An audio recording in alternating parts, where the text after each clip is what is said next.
front first. Oh shit, EMP. Key deeps.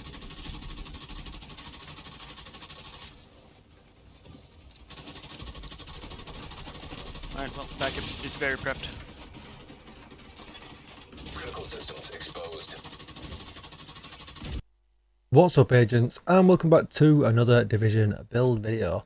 Today we're going to continue looking at strikers, just like my previous video, but this time with a little twist. This one's really going to be for like Summit and the raids, and it makes absolute cream cheese out of the enemies. The bullets fly through them, they drop on the floor. You have never seen so much damage. The raid is just an absolute walk in the park with a few people running this now. You can solo weak points on Razorback, no problem whatsoever, without even putting together a one-shot build.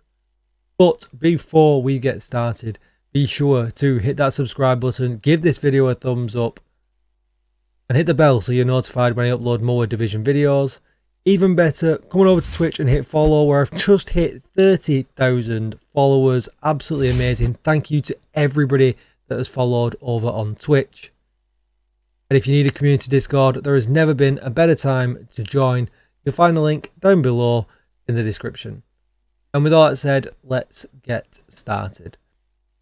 Okay, so this build just makes, you run through Iron Horse, Dark Hours, no problem whatsoever. And the difference is actually noticeable. You can see when there's more than one person running it. Weak points dying, dogs dying.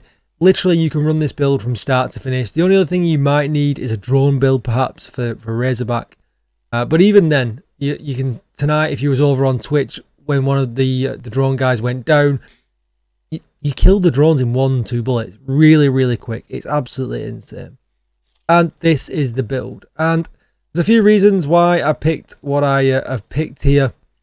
And it's basically very much raid specific. So this build like this, the chest piece doesn't work very well outside of the raid or outside of the summit, because getting over 100 stacks is still really, really hard, and you lose them really, really quick. Even using the ACS or the rock and roll, where you can build them really quick as well, it's just not worth it. The uptime is really downtime, and you just don't benefit from the stacks. But in the raid, there is a lot of things like Razorback, for instance, Boomers, the 4 posts that Boomer puts up to keep him protected, things like that. You can just absolutely shoot them and get max stats just really, really easily without even starting the fights. Buddy and Lucy, you can just unload and be at max stacks really, really quickly. Same with the brothers fight beforehand. Unload with the ACS, switch to your Kingbreaker, and you are good for the rest of the fight. And you'll easily put out sometimes 2 million damage a bullet on the Razorback weak points. It's absolutely crazy. I posted a picture of it over on my Twitter, twitter.com/@DJTICKLE, if you want to go and check that out. So what I'll do now, I'll run through it. We're going to be using flatline, so you want the linked laser pointer, and obviously make sure you specify assault rifle damage. Then we're going to take the Kingbreaker. Mine's only level 16. The people who were in my clan that had level 21 were easily breaking 2 million. So if I'm breaking 2 million at level 16, sometimes, over 2 million at level 21, absolutely crazy per shot. The RPM goes up to 748 and we get 50 in the mag. It's still not really a fast enough RPM to sustain, but it hits so hard. You'll find yourself very rarely having to use the ACS to stack the stacks, but this one, you can see you can use a rock and roll if you want, but damage target out of cover and flatline on as well, just for that extra damage. I might as well be getting that damage if I'm going to get it. To start with the busy little bee, you can do exactly the same with this. The terminals in the Boomer fight, the Buddy and Lucy, Razorback, all count as a stack, even though you're not in combat. So you can use that to pre-stack your ACS bullets as well for an extra 10% or 40-50% damage. I had 100% extra damage in the Boomer fight just from shooting ads with it as well. So really, really nice for that extra 10 seconds, just helping you delete everything in the raid. We'll go through strikers in a second. I'm going to use the Seska gloves for the 10% crit chance, weapon damage, crit damage, and crit hit chance. And then we're going to use a Group O holster, weapon damage, crit hit chance, and crit hit damage. Obviously, the brand set bonus gives us 15% crit hit damage, which is really, really nice. Then we'll take a look at the Striker's Mask. So 2 pieces gives you 15% weapon handling, 3 pieces gives you 15% rate of fire, and then you get Striker's Gamble, where weapon hits increase the total of weapon damage by 0.65%, stacking up to 100 times.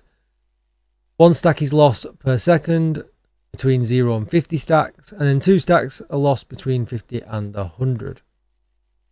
Kind of make me feel like that should be 51 and 100, but whatever. And then we get 15% weapon damage, 6% crit chance, and 12% crit hit damage. Looking at the knees, you can see obviously all the talents and stuff are all the same. We've got weapon damage and crit hit chance. And then if we look at the chest piece, you can see we've got weapon damage, crit damage in the mod slot. But the talent that we get here, it increases the max stacks for Striker's Gamble from 100 to 200. Same, the 3 stacks are lost per second between 100 and 200.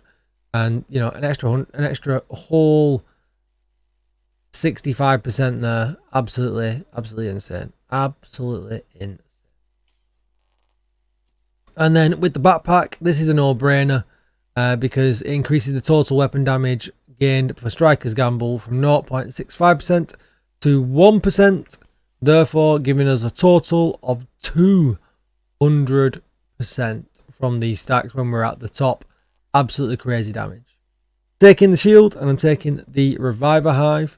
If we were to have a look at the stats, you can see I'm exactly 60% crit chance, 132% crit damage, 75% headshot damage, 21% health damage. If you want to see how I labelled up the guns, crit chance, linked laser pointer, and crit chance. And, you know, if you don't like the Kingbreaker, you could by all means go with the Carbine 7. You could go with the Police M4, which I used in the last build, because that's really easy at keeping up stacks. So you can make your own choice here. Just in the raid, we're so close to the enemies, the Kingbreaker accuracy isn't ever really a problem. And don't forget, we get 15% weapon handling here as well, which just helps it out. That's going to be it, and I hope you enjoyed the video. I said I'd post this build to my chat. If you want to come and do a raid with us, if you need help, we actually hit 2,000 agents helped with the raids today as well. Well, what a celebration it was on Twitch. So come over to Twitch, twitch.tv/DJTICKLE, where I'll be running this build every day for the moment. Come and check it out. I appreciate all the support here on YouTube though. Thank you very much for the subs here. And thank you for all the comments, the thumbs up, and all the niceties you do over here as well. It really does help me out. Thank you for watching, agents, and I'll see you in the next one. Bye-bye. Front first. Oh shit, EMP. Okay, deeps.